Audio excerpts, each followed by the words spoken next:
wabarakatuh. Innal hamdalillah nahmaduhu wa nasta'inuhu wa nastaghfiruh wa na'udzu billahi min shururi anfusina wa min sayyiati a'malina. May yahdihillahu fala mudilla lahu wa may yudlil fala hadiya lahu. Asyhadu an la ilaha illallah wahdahu la syarika lahu wa asyhadu anna Muhammadan abduhu wa rasuluh sallallahu alaihi wa ala alihi wa man sara ala nahjih wa tamassaka bi sunnati ila yaumiddin wa sallaman tasliman katsira. Ya ayyuhalladzina amanu taqullaha haqqa tuqatih wa la tamutunna illa wa antum muslimun. Ya ayyuhan nasu taqu rabbakumul ladzi khalaqakum min nafsin wahidah wa khalaqa minha zawjaha wa batha minhuma rijalan katsiran wa nisaa'a wattaqullaha alladzi tasaaluna bihi wal arham innallaha kana 'alaikum raqiba. Ya ayyuhalladzina amanu taqullaha wa qulu qawlan sadida yuslih lakum a'malakum wa yaghfir lakum dhunubakum wa may yuti'illaha wa rasulahu faqad faza fawzan 'azima. Amma ba'du, fa inna asdaqal hadisi kitabullah wa khairal hadi hadi Muhammadin sallallahu alaihi wasallam wa syarral umuri muhdatsatuha wa kullu muhdatsatin bid'ah wa kullu bid'atin dhalalah wa kullu dhalalatin finnar. Alhamdulillah, di kesempatan yang berbahagia ini, alhamdulillah Allah perjumpakan kita kembali di dalam kajian kita, kajian rutin membahas matan hadis Arba'in An-Nawawiyah. Dan di kesempatan ba'da maghrib menjelang azan Isya di malam hari ini, insyaallah kita akan membahas hadis yang ke-37. Salah satu hadis qudsi yang mana Allah Subhanahu wa taala, yang diriwayatkan oleh Nabi sallallahu alaihi wasallam, firman Allah Subhanahu wa taala. Salawat beriringkan salam kepada Nabi kita tercinta, Nabi Muhammad sallallahu alaihi wasallam. Selanjutnya, sebelum kita memetik faedah-faedah pelajaran dari hadis ini, hadis yang mulia ini, kita minta Ustadz Yayan untuk membacakan matan dari hadis tersebut. Kepada Ustadz kita persilahkan. Fadhol. Bismillahirrahmanirrahim. Hadis ke-37, motivasi dalam mengerjakan berbagai kebaikan. An Ibnu Abbas radhiyallahu anhuma an Rasulullah sallallahu alaihi wasallam fima yarwihi an rabbih tabaraka wa ta'ala qala inna allaha kataba al-hasanati was-sayyi'ati thumma bayyana dzalika faman hamma bi hasanatin falam ya'malha katabaha Allahu indahu hasanatan kamilah wa in hamma biha fa'amaliha katabaha Allahu indahu asyra hasanat ila sab'imi'ati dhi'fin ila ad'afin katsirah wa in hamma bi sayyi'atin falam ya'malha katabaha Allahu indahu hasanatan kamilah wa in hamma biha fa'amaliha katabaha Allahu sayyi'atan wahidah. Rawahu Bukhari wa Muslim fi sahihayhima bi hadhihi al-huruf. Dari Ibnu Abbas radhiyallahu anhuma, dari Rasulullah sallallahu alaihi wasallam, tentang hadis yang beliau riwayatkan dari Rabbnya tabaraka wa ta'ala. Beliau bersabda, sesungguhnya Allah menulis berbagai kebaikan dan kesalahan, kemudian menjelaskan hal tersebut. Barang siapa berniat berbuat kebaikan lalu dia tidak mengerjakannya, maka Allah menuliskannya di sisinya sebagai kebaikan yang sempurna. Jika dia berniat berbuat kebaikan lalu mengerjakannya, maka Allah menulisnya di sisinya sebagai 10 kebaikan sampai 700 kali lipat hingga berlipat-lipat banyaknya. Barang siapa berniat berbuat kesalahan tetapi ia tidak mengerjakannya, maka Allah akan menulisnya di sisinya sebagai kebaikan yang sempurna. Dan jika ia berniat berbuat kesalahan lalu ia mengerjakannya, maka Allah akan menulisnya sebagai satu kesalahan. Hadis riwayat Al-Bukhari dan Muslim dalam kitab Sahih keduanya dengan redaksi seperti ini.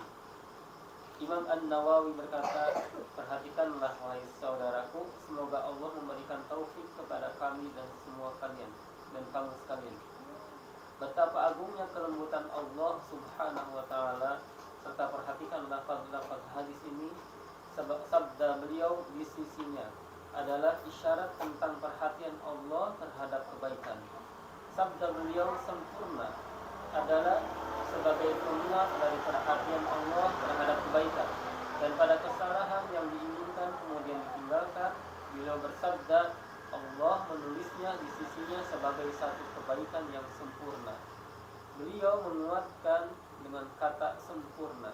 Adapun jika ia mengerjakan kesalahan, maka Allah menulisnya sebagai satu kesalahan. Beliau menguatkan jumlahnya yang sedikit dengan kata satu dan tidak menguatkannya dengan kata sempurna.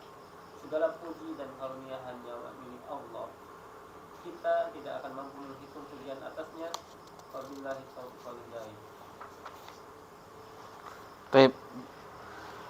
Jazakumullah khairan wa barakallahu fiik. Itulah hadis yang ke-37 yang terdapat dalam matan hadis Arba'in Nawawiyah yang baru saja sama-sama kita dengarkan matannya dan terjemahannya.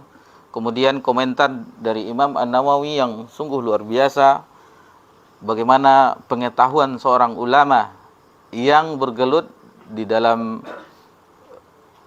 kancah keilmuan, memahami, memberitahu kepada kita betapa agungnya hadis ini yang memperkenalkan kepada kita kasih sayang Allah Subhanahu wa taala, kelembutan Allah Subhanahu wa taala, Rabbul Izzati wa Jalalah.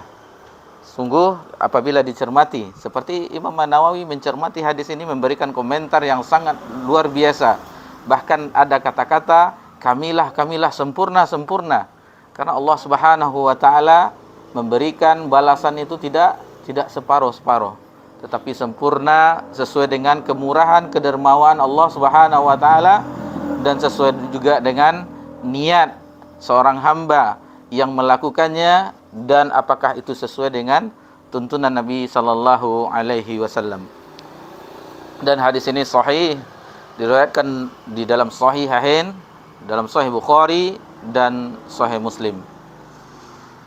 Kita kupas sedikit, kita ambil pelajaran, tentu tidak sebagaimana kita jelaskan, tidak sepanjang lebar, akan tetapi poin-poin penting yang dengan poin-poin yang kita ambil pelajaran tersebut, mudah-mudahan kita bisa memahami hadis ini dan bertambah rasa cinta kita kepada Allah Subhanahu wa taala. Karena ini menunjukkan bagaimana perbuatan Allah Subhanahu wa taala terhadap hamba-hambanya.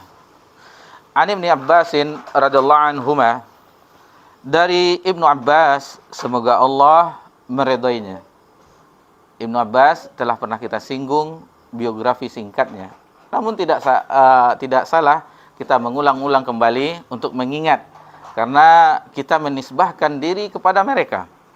Kita menisbahkan diri, maksudnya dalam memahami agama ini kita mencontoh mereka. Para sahabat Nabi sallallahu alaihi wasallam di dalam memahami kitabullah, dalam memahami firman Allah Subhanahu wa taala, hadis-hadis Nabi sallallahu alaihi wasallam, dan bagaimana pengamalan mereka dan bagaimana mereka mendakwahkannya. Mereka adalah penerang kepada umat ini. Kepada umat ini laksana bintang-bintang yang menunjukkan, menerangi jalan kita. Dan alangkah salahnya kita mencari bintang-bintang di zaman ini. Bintang-bintang misalnya dalam masalah olahraga, bintang masalah dunia-dunia entertainment, selebritis dan segala macam. Itu bintang-bintang yang akan menjauhkan kita dari agama Allah Subhanahu wa taala. bintang yang kita maksudkan di sini adalah bintang yang akan menunjukkan arah. Sebagaimana orang berlayar di zaman dahulu sebelum adanya penunjuk kompas atau segala macamnya, navigasi yang lain segala macamnya, maka orang melihat arah bintang kemana mereka akan berhaluan. Jadi kita mengulang-ulang sedikit biografi mereka, para sahabat radhiyallahu anhum atau ulama-ulama, maka itu akan menumbuhkan bagaimana perjuangan mereka. Mereka tidak memperjuangkan yang sedikit, akan tetapi bahkan mereka memperjuangkan harta mereka, jiwa mereka untuk agama Allah Subhanahu wa taala. Alangkah kerdilnya kita apabila kita mengetahui bagaimana sepak terjang mereka terhadap agama Allah Subhanahu wa taala. Usaha yang kita lakukan, kita belum apa-apa. Seujung kuku pun kita belum apa-apa. Kalau kita mengetahui bagaimana orang-orang yang langsung, manusia yang terbaik yang langsung dibina oleh Nabi sallallahu alaihi wasallam.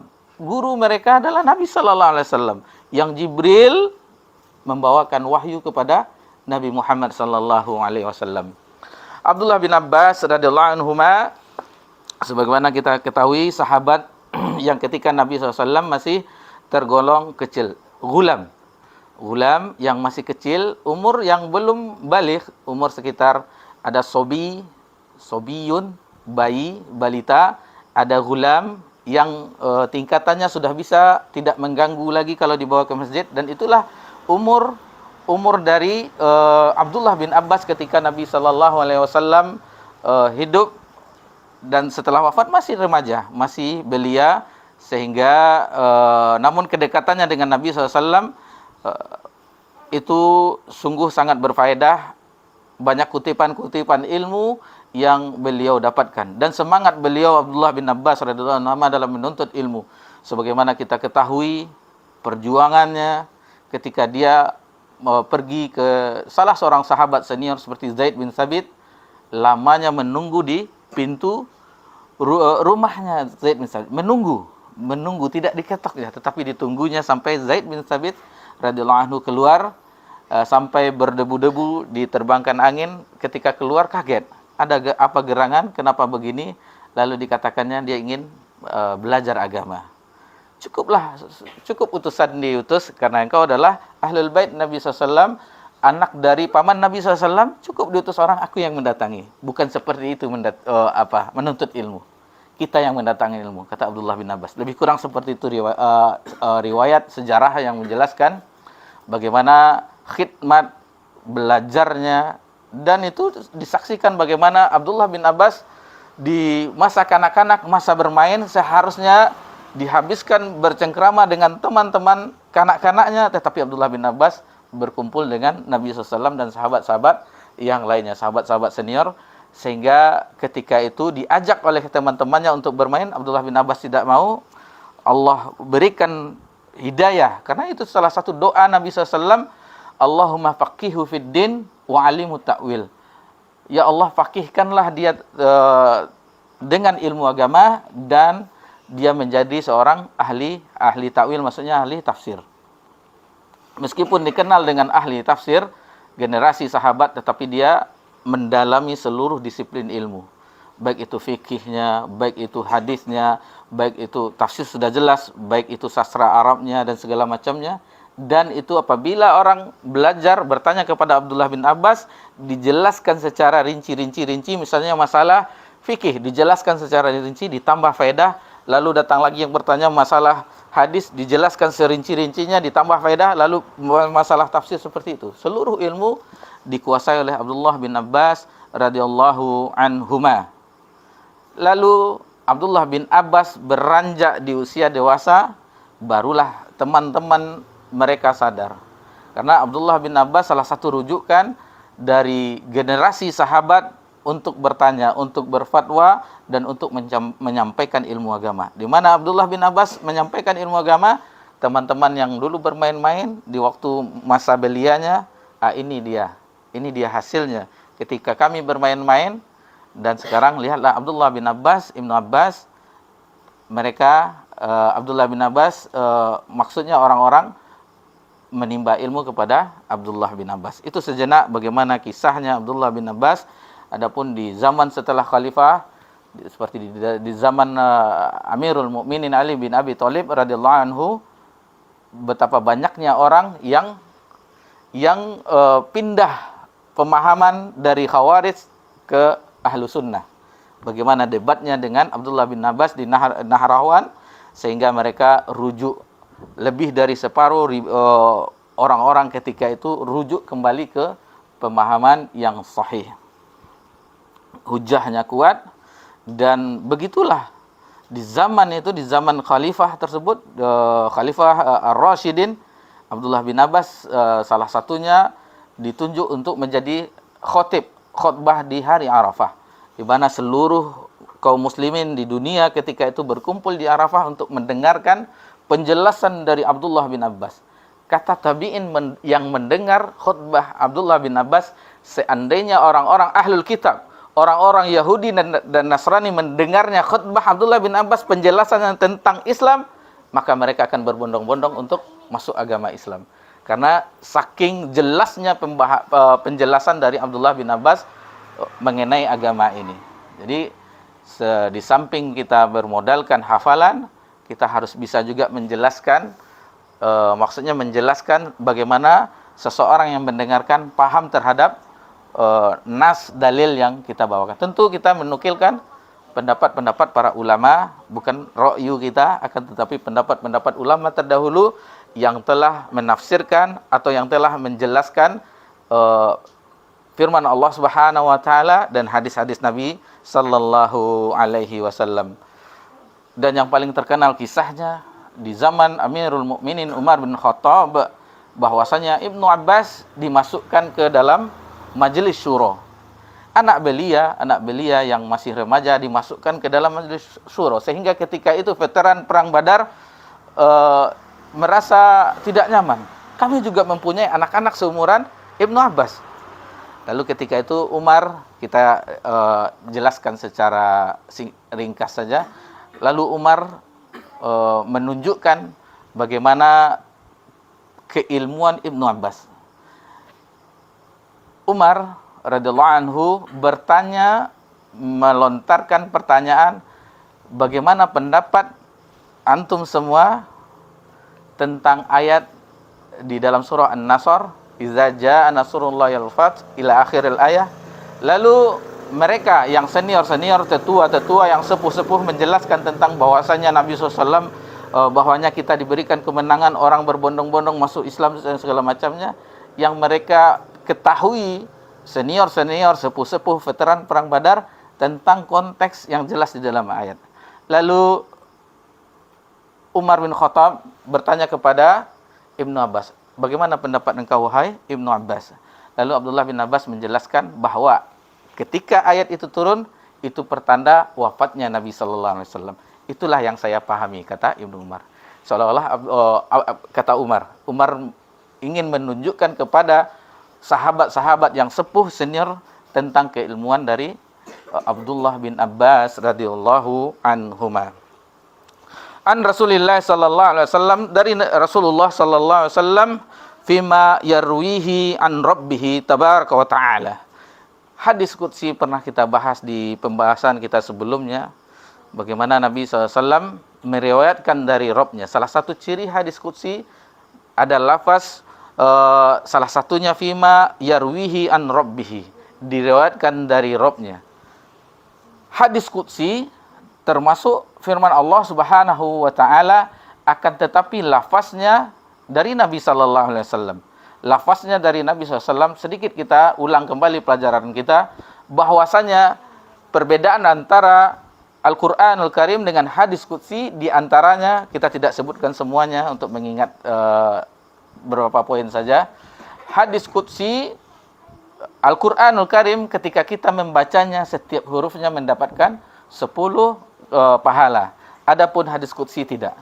Al-Qur'anul Karim dibaca ketika solat, sementara hadis qudsi tidak. Al-Qur'anul Karim itu sabit, maksudnya periwayatannya mutawatir, dan itu tidak ada satupun yang bisa dirubah-rubah atau diselewengkan dari Al-Qur'anul Karim.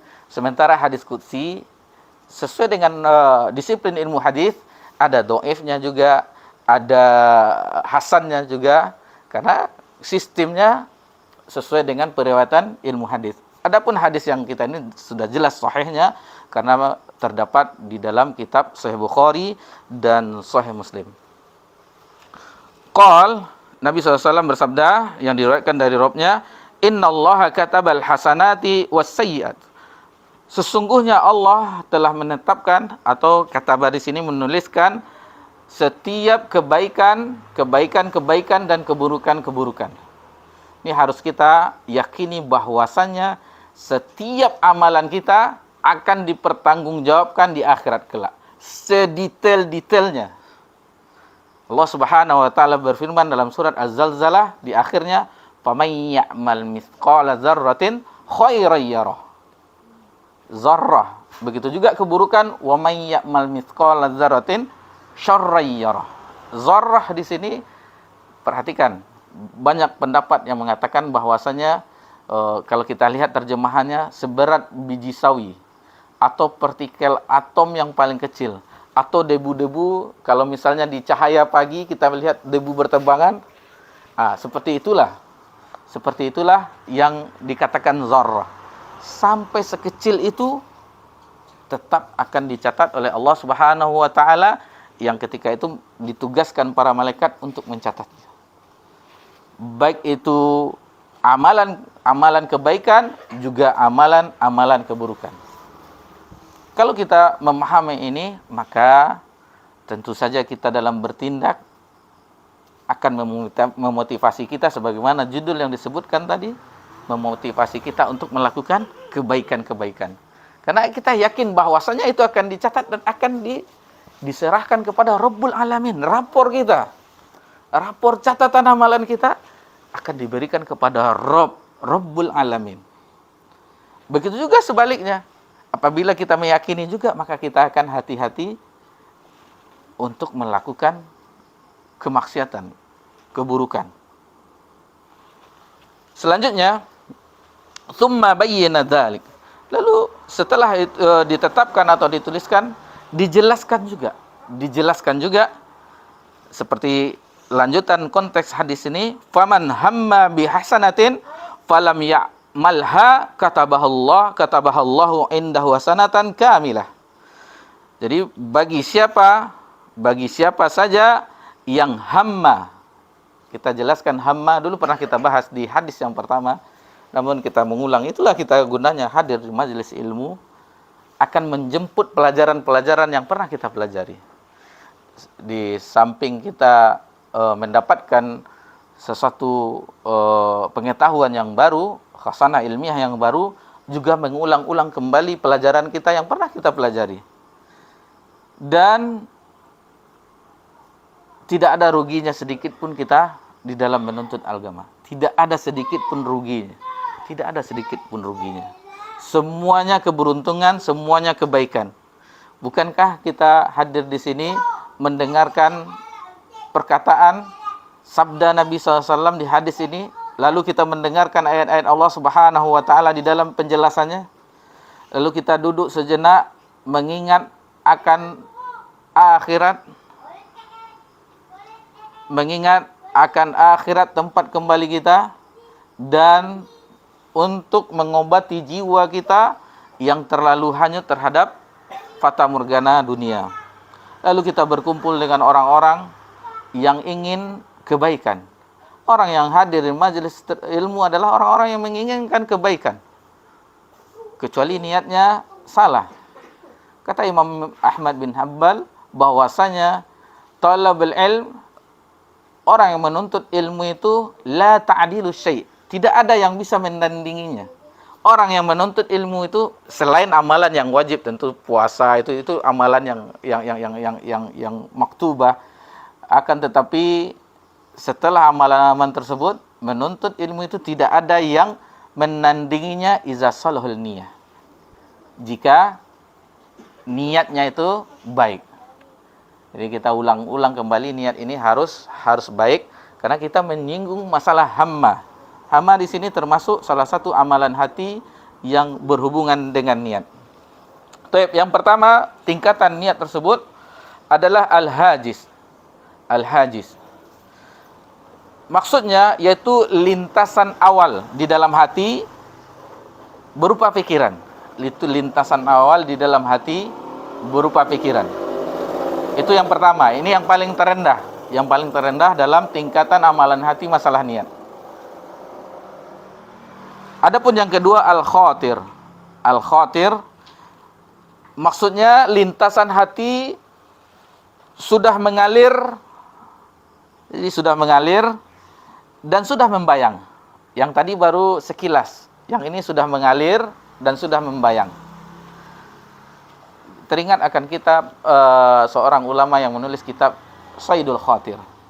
Saidul Khatir, Ibnul Jauzi, bukan Ibnul Jauzi, Ibnul Qayyim al-Jauziyah, tetapi Ibnul Jauzi yang menulis kitab tentang Saidul Khatir. Bagaimana seseorang itu yang dia tuliskan, dituangkan, dan alhamdulillah buku tersebut, kitab tersebut telah diterjemahkan. Ada yang ingat terjemahan dari Saidul Khatir? Lebih kurang istilahnya bagaimana perasaan jiwa seseorang yang menang terhadap dunia. Maksudnya lebih kurang bahwasanya ketika urusan dunia dia menang, memilih urusan akhirat. Seperti itu lebih kurang dari beberapa uraian dari ungkapan dari goresan-goresan jiwa yang dituliskan oleh Ibnul Jauzi dalam kitab Saidul Khatir. Lalu tingkatan yang ketiga, haditsun nafs, yaitu lintasan hati yang sudah ada pertimbangan dilakukan atau tidak. Jadi sudah meningkat, dilakukan atau tidak, dilakukan atau tidak. Haditsun nafs. Yang keempat, ham. Ini dia. Faman hamma bihasanatin. Hamma di sini maksudnya lintasan hati yang sudah mulai menguat. Kalau kita boleh ambil persentasenya sudah lebih 50%. 100% sudah lebih. Berarti lebih condong untuk lebih kuat tekad tersebut, niat tersebut. Yang paling tinggi itu adalah azam. Kan ada sudah berazam katanya. Itu lebih kuat. Kalau kita boleh presentasikan paling tingginya 100 atau kurang-kurang sedikit lah. 100% atau kurang-kurang sedikit. Nah, ini berbeda. Berbeda nanti masalahnya bagaimana nanti amalannya, dan azam inilah yang dimiliki oleh para sahabat Nabi. Inilah yang dimiliki oleh sahabat Nabi, di mana mereka yang tidak, bagi yang fuqara, yang tidak memiliki harta, tetapi mereka berazam. Seandainya saya seperti sahabat-sahabat yang kaya, maka saya seperti itu. Saya seperti itu. Saya akan berinfak. Saya seperti itu. Dia. Mereka berazam. Orang-orang yang lemah, yang tidak bisa ikut perang bersama Nabi karena tidak ada senjatanya, peralatan perangnya, kendaraannya atau segala macamnya, yang lemah dari segi fisik bisa, lemah dari segi harta juga, sehingga mereka tertinggal. Namun Nabi SAW menjelaskan bahwasanya orang yang tidak seperti kita, maksudnya tidak pergi perang, yang tidak melewati lembah atau pegunungan, akan tetapi pahalanya sama dengan orang yang duduk di Madinah, karena mereka ada azam, keinginan, niat dia kuat, akan tetapi faktor keadaan, kelemahan yang membuat mereka tidak bisa ikut jihad bersama Nabi sallallahu alaihi wasallam. Itu banyak diriwayatkan. Ada keinginan juga kita insyaallah tamat ini kita membahas Riyadhus Shalihin. Di bab pertama itu dijelaskan hadis-hadis tentang masalah bagaimana para sahabat kuatnya niat mereka sehingga mereka ditetapkan pahala sama dengan orang yang melakukan padahal dia duduk di Madinah. Itu sedikit masalah tingkatan niat. Faman hamma bihasanatin falam ya'malha katabahallahu indahu hasanatan kamilah. Di barang siapa yang berniat, sudah tekad di bawah azam. Jadi dia ingin melakukan tetapi sudah kuat, sudah lebih 50%, lalu dia mengamalkannya, jadi sudah ada niat tetap diamalkan juga, maka katabahullahu indahu hasanatan kamilah, maka akan ditetapkan, dituliskan baginya kebaikan sempurna. Ini bukan azam lagi, Di bawah azam saja sudah dicatat sempurna. Apalagi yang azam yang kita sebutkan tingkatan tertinggi tadi. Selanjutnya, wa inna hamma biha fa'amilaha katabahallahu indahu asyran hasanat. Dan jika dia bertekad, berniat mengamalkan, Allah akan tetapkan, Allah akan tulis di sisinya, untuknya, di sisinya asyra hasanat, 10 kebaikan. Dan ini umum. Ini umum sebagaimana kita ketahui, salah satunya dijelaskan oleh Allah Subhanahu wa taala di dalam surah Al-An'am ayat 160, man jaa bil hasanati falahu asyru amsalihah. Barang siapa yang melakukan kebaikan, maka baginya 10 kebaikan, 10 pahalanya, 10 kali lipatnya. Itu umum dan kita mengetahui ganjarannya. Lalu dijelaskan setelahnya bahwasanya illa sab'i mi'ati dha'fin, sampai 700 kali lipat. 10 sampai 700 kali lipat. Ini satu amalan yang ada hamnya di sini, hammanya tadi. Yang ada tekad yang agak kuat, yang melebihi 50%, maka itu mendapatkan 10 kali lipat dan 700 kali lipat. Sebagaimana kita ketahui di dalam surah Al-Baqarah tentang matalul ladzina yunfikuna, surah Al-Baqarah ayat berapa itu? 216.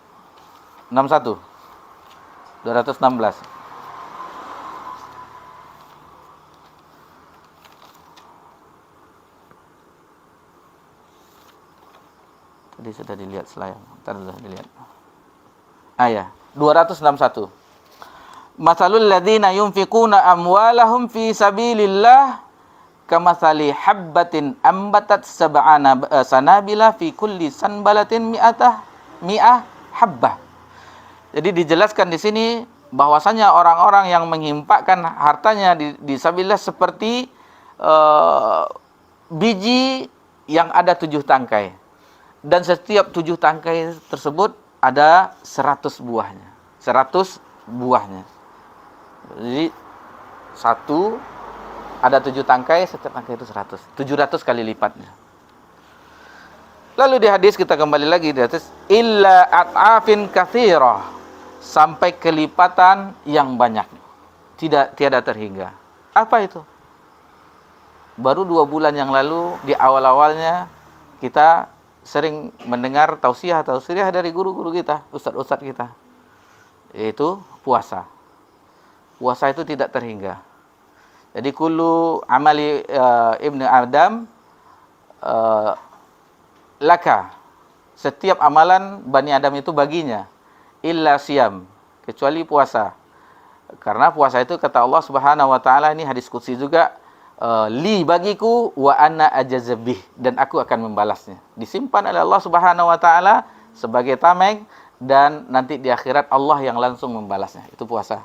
Kelebihan puasa tidak dijelaskan mendapatkan 10 kali lipat atau 700 kali lipat, akan tetapi tiada terhingga bagi puasa yang betul-betul menegakkan puasanya. Yang sesuai kata Nabi SAW, man shoma ramadhana imanan wahtisaban ghufira lahu ma taqaddama. Yang penuh keimanan dan mengharap pahala, maksudnya ikhlas kepada Allah Subhanahu wa taala, meninggalkan seluruh perkara yang akan merusaknya, itu yang mendapatkan pahala yang tiada terhingga. Ikhwani fiddin rahimanyakumullah. Selanjutnya di dalam hadis ini dijelaskan, wa inna hamma bisayyi'atin falam ya'malha katabahallahu indahu hasanatan kamilah. Dan siapa saja yang bertekad melakukan keburukan, akan tetapi tidak diamalkannya, dia sudah bertekad, ada hamnya untuk melakukan keburukan, tetapi tidak diamalkannya, tidak dilakukannya, maka Allah akan membalasnya dengan menulisnya dengan kebaikan yang sempurna, dicatat dengan 1 kebaikan. kita berniat yang tingkatannya hamma ingin melakukan sesuatu, akan tetapi kita tidak jadi melakukannya, itu akan dicatat kebaikan. Itu makanya dikomentari oleh Imam An-Nawawi rahimallahu taala betapa lembutnya, maha lembutnya Allah Subhanahu wa taala, maha dermawannya Allah Subhanahu wa taala. Lalu bagaimana dengan seseorang yang kita mengenal ada hadis yang terbunuh dan dibunuh sama-sama masuk neraka? Kan ada itu. Yang terbunuh dan membunuh sama-sama masuk neraka. Ini tingkatannya sudah tinggi. Karena yang membunuh dengan yang terbunuh dia sama-sama tekadnya lebih kuat lagi, berazam untuk membunuh.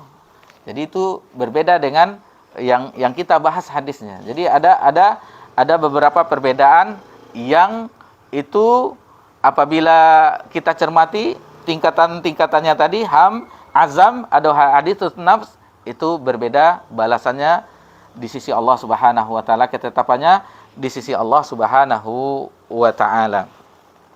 Selanjutnya, wa inna hamma biha fa'amilaha katabaha Allahu sayyi'ah wahidah. Allahu akbar. Dan jika seseorang yang bertekad melakukan keburukan tersebut lalu diamalkan, Allah hanya catat satu. Allah hanya catat satu. Jadi ada 4 keadaan di sini dalam hadis ini. Yang bertekad untuk melakukan kebaikan lalu mengamalkannya, maka Allah akan, pertama belum diamalkan, tapi niat saja baru. Niat, tekad yang kuat untuk mengamalkan tetapi tidak diamalkan, dicatat kebaikan, satu kebaikan. Itu belum diamalkan. Tetapi kalau seandainya diamalkan, maka itu akan mendapatkan 10 kali lipat, 700 kali lipat, sampai tidak ada terhingga. Itu untuk kebaikan. Adapun tentang keburukan, itu yang kedua. Yang ketiga, orang yang berniat melakukan keburukan lalu dia tidak mengamalkannya, maka dia mendapatkan 1 pahala. Dan seterusnya bagi yang berniat melakukan keburukan lalu mengamalkannya, dicatat satu keburukan. Allahu akbar. Jadi tidak salahnya komentar dari Fanzur ya akhi, katanya. Perhatikanlah wahai saudaraku tentang keadaan hadis ini, betapa Allah Ta'ala. Dan kalau kita cermati lagi hadis ini adalah salah satu hadis yang memperkenalkan kita kepada Rabb kita. Kasih sayang Allah Subhanahu wa Ta'ala terhadap kita tidak ada pernah batasnya. Senantiasa hambanya bermaksiat kepadanya, akan tetapi Allah tetap mengucurkan nikmatnya. Betapa banyak kita bermaksiat kepada Allah Subhanahu wa Ta'ala, akan tetapi Allah tetap memberikan nikmatnya. Bukankah kita masih hidup di permukaan bumi ini, kita mendapat nikmat dari Allah Subhanahu wa Ta'ala? Udara yang kita hirup, makanan yang kita, itu makanya pernah kita singgung, dan kemarin kita singgung, apabila itu ada pada kita, kita perhatikan semuanya, maka kita akan cinta kita kepada Allah Subhanahu wa Ta'ala. Perhatikanlah, ikhwani fiddin rahimani rahimakumullah, perhatikan semuanya. Perhatikan semua keadaan alam ini, silih bergantinya siang dan malam, dan betapa banyak ayat-ayat menjelaskan afala tatazakkarun, afala ta'qilun, afara'aitum, apakah kamu tidak melihat, atau afala kamu melihat, afala yanzuruna ilal ibili kaifa khuliqat. Kita disuruh untuk berpikir, untuk mengambil pelajaran dari keadaan-keadaan, bukan terhadap diri kita, semua yang ada di sekitar kita. Karena sebagaimana kita pelajari dulu, karena ayat-ayat Allah Subhanahu wa Ta'ala yang syar'iyah, kitabullah, dan kauniyah, tentang alam semesta ini. Sesuai dengan falsafah orang-orang yang terdahulu, orang-orang tua kita, alam tak kembang jadi guru. Alam tak kembang jadi guru. Kita perhatikan bagaimana alam semesta ini, maka kita akan timbul di dalam diri kita rasa cinta, rasa syukur kepada Allah Subhanahu wa Ta'ala.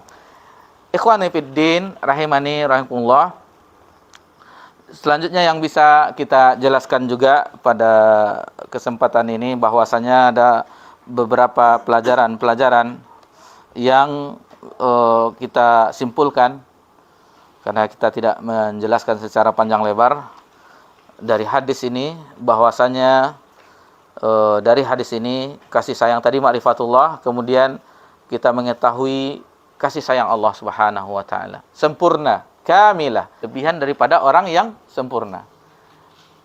Abdullah bin Maktum, kita contohkan sahabat, kita tidak mencontohkan orang-orang yang di zaman ini itu dalam keadaan buta. Lalu bagaimana semangatnya? Bahkan dia salah satu muazin Nabi sallallahu alaihi wasallam. Kekurangan fisiknya yang Allah takdirkan, akan tetapi tidak mengurangkan keimanannya kepada Allah Subhanahu wa taala. Dan kita saksikan juga, kita kasih contoh nyata juga di zaman kita ini, itu daurah-daurah tunanetra, itu salah satu.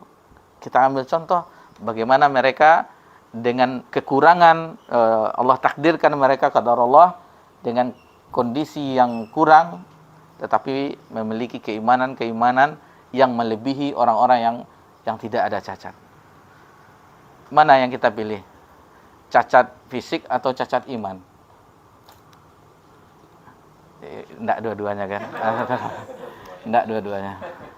Nanti istilahnya itu untuk membandingkan kita agar bersyukur kita kepada Allah, berikan kita ya tidak ada cacatnya, haruslah kita bersyukur kepada Allah Subhanahu wa taala. Rasa syukur kita itu dengan ibadah kepada Allah Subhanahu wa taala. Sudah berapa tahun kita tidak menangis, mengucurkan air mata kepada Allah Subhanahu wa taala. Kebanyakan kita tertawa, boleh tertawa tetapi sekedarnya, akan tetapi menyesali perbuatan kita itu sangat jarang kita. Dan alangkah bagusnya judul insyaallah di 11 Juni besok, bagaimana mana air mata hijrahmu, mana air mata. Ya, mudah-mudahan kita diberikan kesempatan untuk bisa menghadirinya. Kalau ana hari Ahad ini, Sabtu Ahad ke kampus, mudah-mudahan bisa lihat rekamannya juga insyaallah. Lalu yang bisa kita ambil kesimpulan dari pelajaran selanjutnya, yaitu semuanya dipertanggungjawabkan secara detail. Tidak ada yang terlewatkan. Kalau kita mencatat faedah-faedah terlewatkan biasanya. Tapi kalau di sisi Allah, catatan Allah Subhanahu wa taala yang ditugaskan para malaikat tidak ada. Semuanya detail, tanggal berapanya, detik menitnya semuanya ada. Kalau itu hadir bagi kita, maka kita termotivasi untuk melakukan kebaikan dan akan sangat takut untuk melakukan keburukan. Lalu yang ketiga, dan ini yang keempat, dan ini terakhir dari kesimpulan kita, masalah niat tadi. Masalah niat, yaitu hendaklah kita niat yang baik-baik. Niatkan kita solat malam, niatkan kita berbakti kepada orang tua, niatkan kita menyantuni anak yatim, niatkan kita ikut korban, niatkan kita untuk bisa ibadah haji. Niatkan semuanya, itu ditulis kita dengan kebaikan. Niat baik semuanya. Jangan sampai niat buruk. Jangan sampai niat buruk. Karena ada juga nih, kita teringat sekilas, ada seseorang itu tetap juga dia mendapatkan keburukan, sebagaimana tadi yang membunuh dan terbunuh sama-sama masuk neraka karena ada azamnya, sama-sama berniat azam untuk membunuh saudaranya. Ada lagi yang terhalangi. Misalnya dia berniat, seandainya saya mempunyai harta, saya akan begini, kemaksiat semua, saya akan dugem, saya ini, saya ini. Tapi tidak mampu karena dia ditakdirkan miskin. Itu termasuk dicatat dengan keburukan. Karena dia tidak sanggup itu dengan keadaannya. Tetapi dia azamnya kuat untuk melakukan keburukan. Jadi harus hati-hati kita tentang masalah niat, masalah hati, itu sangatlah berat. Dari awal-awal kita, ketika mulai ini kita telah wanti-wanti. Jangankan kita, sekali Sufyan Ats-Tsauri rahimallahu ta'ala mengeluhkan tidak ada asyaddu minni yang lebih berat padaku illa niyah, kecuali niat. Apakah kita yang hidup di zaman ini, di hari ini 1416 Zulqa'dah 1440 Hijriah lebih tidak tidak khawatir dari Sufyan Ats-Tsauri? Dan kita karena sudah ada mau azan, kita cukupkan dengan ungkapan Abdullah bin Mas'ud radhiyallahu anhu. Kata Abdullah, "Wail liman ghalibat ahadahu asyratihi." Celaka bagi seseorang yang 10, maksudnya 10 kelipatan kebaikan mengalahkan 1. Allah memberikan minimal 10 kali lipat kebaikan dengan 1 yang melakukan keburukan, tetapi masih kalah juga yang 10 ini dengan 1, celakalah dia, kata Abdullah bin Mas'ud. Karena setelah azan kita cukupkan pelajaran kita sampai di sini, hadis yang ke-37, dan alhamdulillah itu beberapa kesimpulan yang kita simpulkan yang terakhir. Masih banyak petikan-petikan pelajaran dalam hadis ini, dan mohon maaf jika ada kesalahan, khilaf karena keterbatasan pengetahuan, dan kita akhiri dengan doa kafaratul majlis. Subhanakallahumma bika asyhadu an la ilaha illa anta astaghfiruka wa atubu ilaik. Wassalamu ala nabi Muhammad sallallahu alaihi wasallam wa ala alihi washabihi ajmain. Alhamdulillahirabbil alamin. Wassalamualaikum warahmatullahi wabarakatuh.